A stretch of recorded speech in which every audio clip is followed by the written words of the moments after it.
Fragment d'histoire Algérie-Montpellier, une production de Montpellier Méditerranée Métropole, réalisée par Radio Aviva.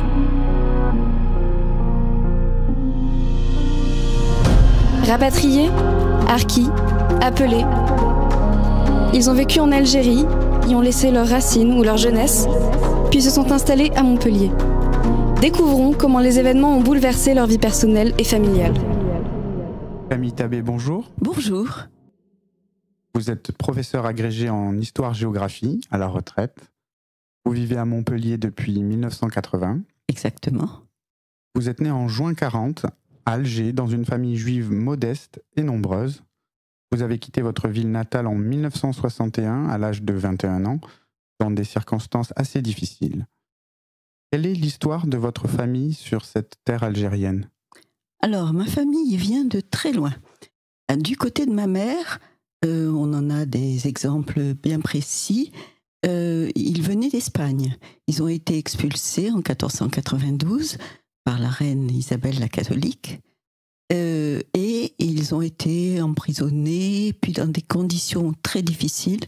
Ils ont pris des bateaux, donc ils sont arrivés en Algérie. Et ils se sont installés à Alger. Mais là, ils ont été de très très modestes. Ils étaient même très pauvres, dirais-je.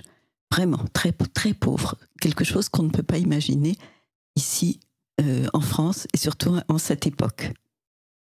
Du côté de mon père, c'est tout à fait différent. Mon arrière-grand-père était un grand nomade, c'est-à-dire est-ouest. Voilà, mon grand-père avait des palmeraies, et c'était du commerce de dattes, mais certainement aussi autre chose, mais ça, je n'en sais pas trop. D'où venait-il ? Eh bien, il venait du Touat, puisque mon nom est Touitou, donc tous les noms de Touitou, etc., ce sont des noms du Touat. Le Touat, c'est une province, une région, disons, qui est située aujourd'hui entre le Maroc et l'Algérie. D'où venait-il ? Alors, il venait sans doute du Proche-Orient, lorsque le temple de Jérusalem a été détruit. Alors, est-ce le premier ou le deuxième temple ? Je ne sais pas très bien, mais ça, je suis sûre que c'est quand le temple a été détruit. Ils sont partis, tous ces Juifs sont partis. Certains sont restés en Tripolitaine, d'autres en Tunisie. Et donc, mes ancêtres sont partis beaucoup plus loin et ils sont arrivés dans le Touat. C'était une civilisation extrêmement brillante. Ils faisaient du commerce, ils faisaient de l'agriculture. C'est eux qui ont été les inventeurs des fogaras. Vous savez, les fogaras, ce sont des tunnels dans lesquels passe l'eau et de loin en loin, on fore un trou et on a de l'eau. Donc, c'était une civilisation brillante, comme je viens de vous dire, qui n'était pas régie par un gouvernement central. C'est-à-dire que c'était des petites cités qui avaient leur chef et ils étaient un peu indépendants les uns des autres. Et en 1492, rien à voir donc avec l'Espagne, un groupe d'Arabes venus du Nord est arrivé. Ils ont massacré, tué, saccagé, et la plupart qui n'avaient pas été massacrés, donc sont partis. Ils sont partis vers l'Est ou vers l'Ouest. En tout cas, ma famille, j'en suis sûre, est partie vers l'Ouest. Et ils se sont arrêtés à peu près dans des oasis de Biskra, Kenchla, Batna, enfin, dans ces régions-là. Et puis, ils sont devenus français lorsqu'il y a eu le décret Crémieux en 1870. Et là, ils se sont fixés sédentarisés. Certains, donc, avaient déjà passé la frontière, d'autres étaient encore en Algérie. Donc, ma famille restait en Algérie, à Kenchla. C'est un village, je crois qu'on prononce Kenchla en arabe, mais enfin, bon, moi, j'ai toujours dit comme ça. Donc, comme je vous dis, mon grand-père faisait un commerce de dattes et il avait des palmeraies. Quant à mon père, il a donc vécu dans cette famille très élargie, comme on pouvait faire à cette époque-là. Une famille très élargie, où c'était assez compliqué, une immense maison avec des oncles, des tantes, enfin bon, c'était très très compliqué. Et mon père, qui était un garçon extrêmement aventureux, a décidé de partir à 17 ans. Ce qui était fort rare parce que les autres restaient toujours dans la même région.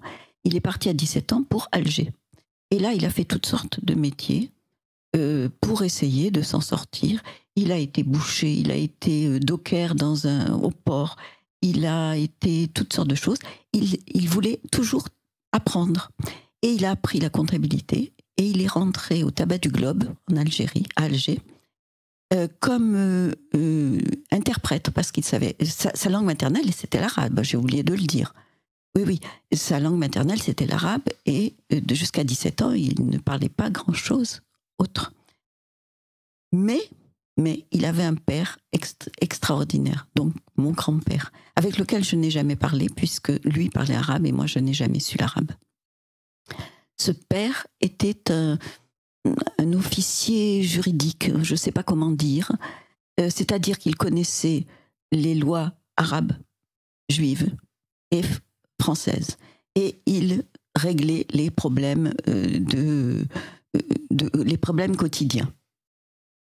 Et mon grand-père, donc, avait dit à son fils, tu vas aller à l'école juive d'abord, puis il est allé à l'école coranique, il apprenait le Coran comme tout le monde, comme tous les autres enfants, et puis il était très brillant, je crois.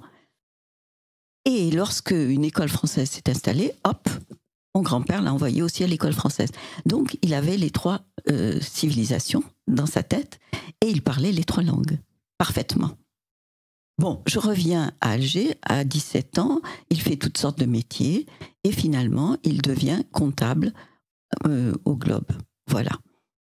Justement, pour revenir à Alger, vous qui avez connu cette ville, quelle était l'ambiance à Alger dans les années 50, les relations entre les différentes communautés? Alors, c'est difficile de le dire parce que nous habitions dans un quartier tout à fait moderne, peuplé de métropolitains, comme on disait, qui avaient une certaine méfiance des Juifs et des Arabes, qui ne communiquaient pas avec eux, qui étaient très antisémites, très très très antisémites. Et nous, qu'est-ce qu'on faisait là-dedans? Je ne sais pas, c'est que mon père avait construit une maison là, parce que mon grand-père avait construit la première maison d'Hydra, à l'entrée d'Hydra, dans un lieu complètement vide, qui était couvert de forêt. Et donc, nous habitions là. Nous n'avions pas, ou quasiment pas, de relation avec les voisins. Moi, ma vie, c'était le lycée, l'école d'abord, puis le lycée, la maison, le lycée, c'est tout. Je n'avais pas d'amis, mes sœurs pas plus. Et on était élevés assez serrés, assez durement. Comment votre famille a réagi lorsque le conflit se déclenche en 1954? Eh bien, en vérité, ça me gêne de le dire, mais nous n'avions pas de télévision, évidemment, pas de radio, pas de téléphone. On vivait en famille. Et on avait une famille très nombreuse, donc on allait les voir le dimanche. On fréquentait que la famille, jamais les autres. Et mon père travaillait donc à Bab el-Oued, c'est-à-dire un autre quartier, mais il ne nous racontait pas ce qui se passait. Et lui, il était très ami avec les Arabes et aussi avec quelques Français, mais nous, à Hydra, on ne connaissait personne. Donc, lorsque la guerre a eu lieu, on ne s'est pas rendu compte que c'était une guerre. Après, quand on a vu des soldats passer, on n'a jamais pris conscience que c'était quelque chose de très grave et on n'a jamais pris une position ou une autre. Jamais. Mon père, d'ailleurs, ne voulait pas partir parce que l'Algérie, c'était sa vie, c'était son pays. Il parlait arabe avec tout le monde. Donc, il ne voulait pas partir. On l'a forcé à partir. Nous y reviendrons. Oui. Au quotidien, donc, finalement, peu de changements induits par le conflit. Oui, oui, c'est la vérité. Mais quand même, on savait quand même qu'il y avait eu des attentats, etc. Et on nous interdisait de sortir, d'aller en ville, de partir, d'aller partout. Moi, donc en septembre 60, exactement. Je me suis inscrite à l'université en lettres, donc en propédeutique. Et à partir de là, comme je n'avais jamais 3 sous dans ma poche, même pas un, j'ai été pionne dans une école qui était à Bab el-Oued, et je faisais la demi-pension, je surveillais la demi-pension. Donc, dès midi moins 5, je quittais l'amphithéâtre pour partir à Bab el-Oued pour travailler, donc pour surveiller cette école. C'était une école de l'Orte, je crois. Et là, à partir de là, j'ai commencé à voir ce qui se passait. J'étais extrêmement effrayée parce que ça me tombait sur la tête. Et je crois que j'ai eu des moments de panique très violentes, avec des malaises, etc. Et c'est à ce moment-là que mon père a dit il vaut mieux que vous partiez. Vous aviez évoqué le fait que vous aviez eu très peur. Oui. Quand un bus a été attaqué par la foule. C'est ça, j'étais dans le bus et le bus a été attaqué par la foule, et toute cette foule qui hurlait, qui attaquait le bus et tout, ça m'a fait un choc tellement grave qu'après je tremblais. Enfin, j'ai eu des malaises, des problèmes psychologiques, et c'est à ce moment-là que mon père a dit il vaut mieux que vous partiez. J'avais un oncle qui habitait Nice, et mon père nous a envoyés à Nice, maman et mes frères et sœurs. Nous sommes 7 enfants. Donc, on est partis avec rien, même pas une valise, même pas un manteau. On ne savait pas qu'en janvier, en France, il faisait froid. Et voilà. Et on est arrivé à Nice comme ça. Comment avez-vous vécu justement avec la famille partagée, une partie à Nice, une partie encore en Algérie, alors qu'il y a des événements tragiques qui se déroulent? Comment ça a été vécu? C'était vraiment très difficile. On était très inquiets. On n'avait rien, on n'avait même pas ni meubles, ni vaisselle, ni rien. On faisait les devoirs par terre, parce qu'on avait quand même loué une maison, un appartement, dans un quartier modeste, et on faisait les devoirs par terre. Mais vous savez, on n'a jamais été malheureux de ce qui nous arrivait.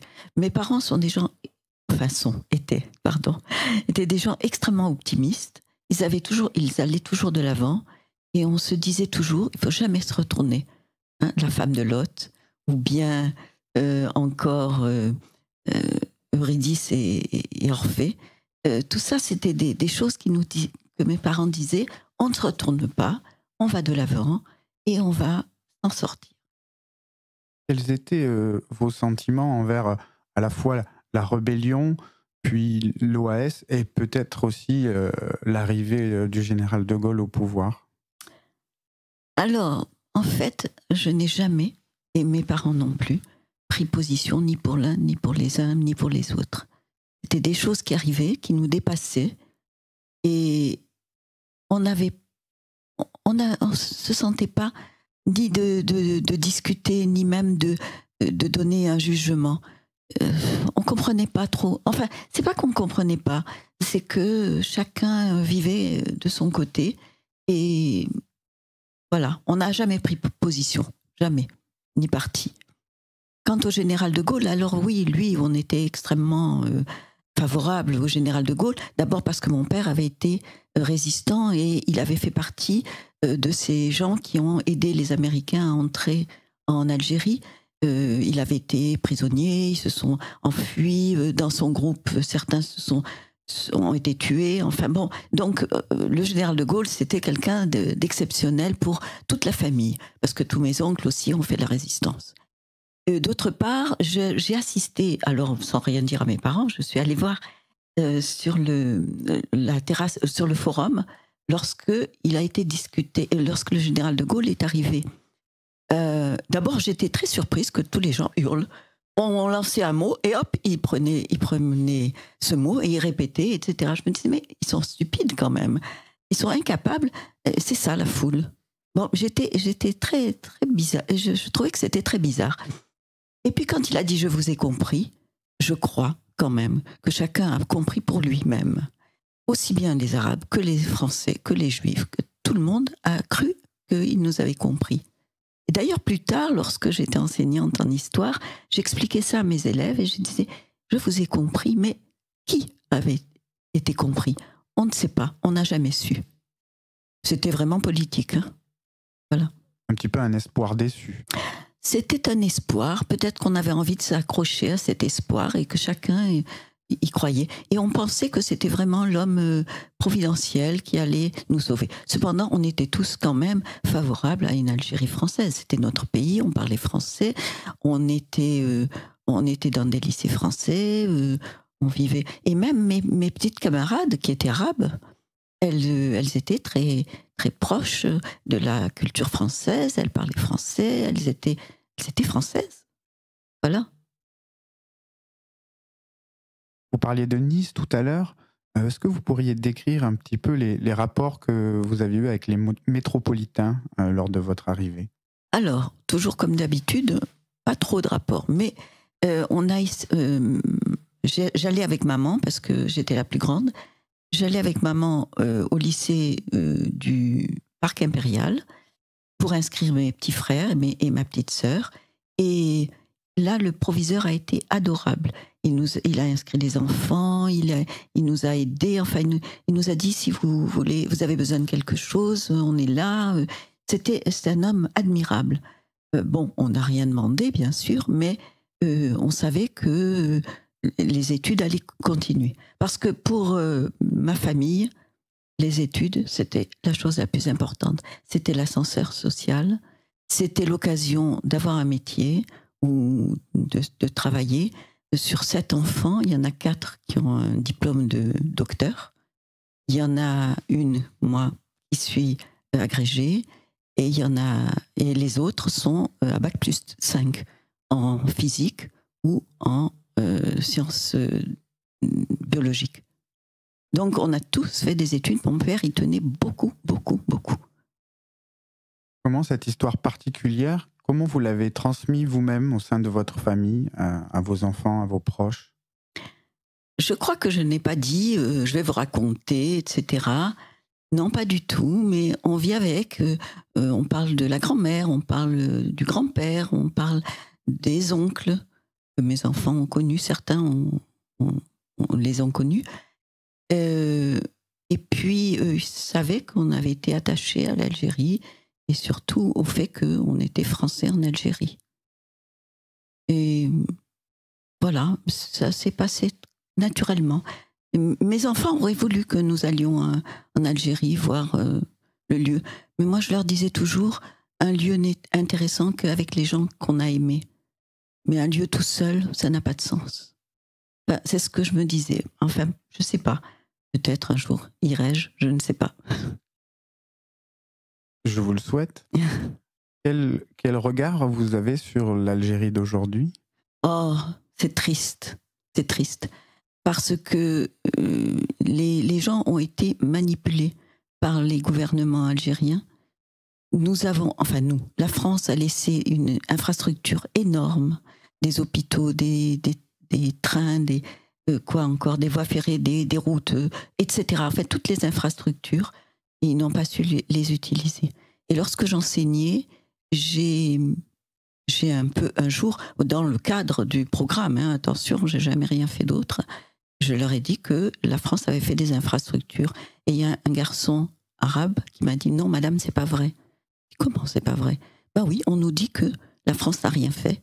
La France n'a fait que nous spolier et puiser en Algérie, ce qui n'est absolument pas vrai. Et ça, c'est vraiment attristant. Parce qu'ils ne comprennent pas qu'on aurait pu vivre ensemble.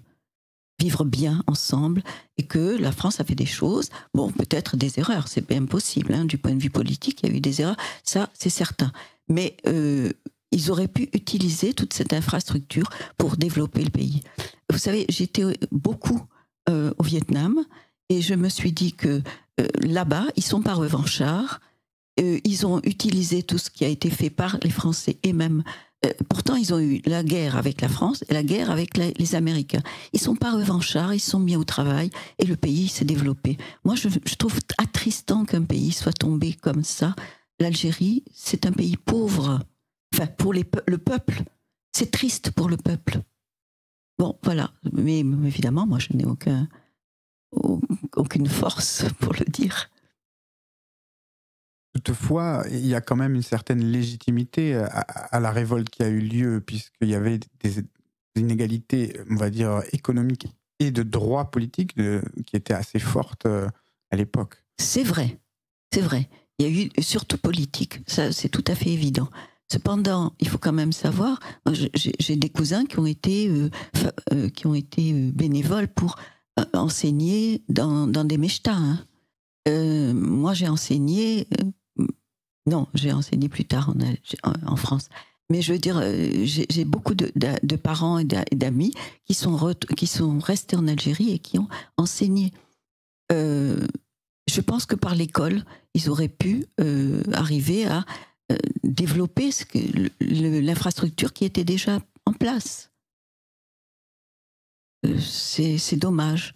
C'est vraiment dommage. Parce que ces gens-là sont pauvres. Et parce qu'ils sont pauvres, ils sont revanchards. Peut-être. Notre entretien touche à sa fin. Je vais vous laisser le mot de la fin. Il y a tellement de choses à évoquer. Peut-être que vous voulez parler d'une chose en particulier que nous n'avons pas évoquée, justement. Je me dis que le vivre ensemble aurait pu fonctionner si chacun avait mis du sien, en essayant de comprendre les autres, en parlant la langue de l'un et de l'autre. Ça fonctionnait bien quand j'étais au lycée avec les petites arabes. Quand j'étais à l'école primaire, il y avait beaucoup de petites arabes dans ma classe, puisqu'il y avait que des filles, bien sûr. Et ça aurait pu fonctionner, mais je crois qu'on a monté les gens les uns contre les autres. Et c'est bien dommage, parce qu'en fait, je crois que les politiciens ne sont pas destinés à aider le peuple. Ils sont pour eux-mêmes et pour leur poche. C'est ça qui est triste. Merci beaucoup, Madame Tabé. Merci, monsieur. C'était Fragment d'Histoire, Algérie-Montpellier, une production de Montpellier Méditerranée Métropole, réalisée par Radio Aviva.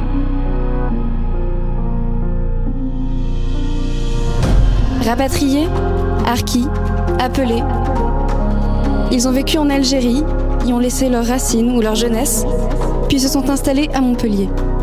Découvrons comment les événements ont bouleversé leur vie personnelle et familiale.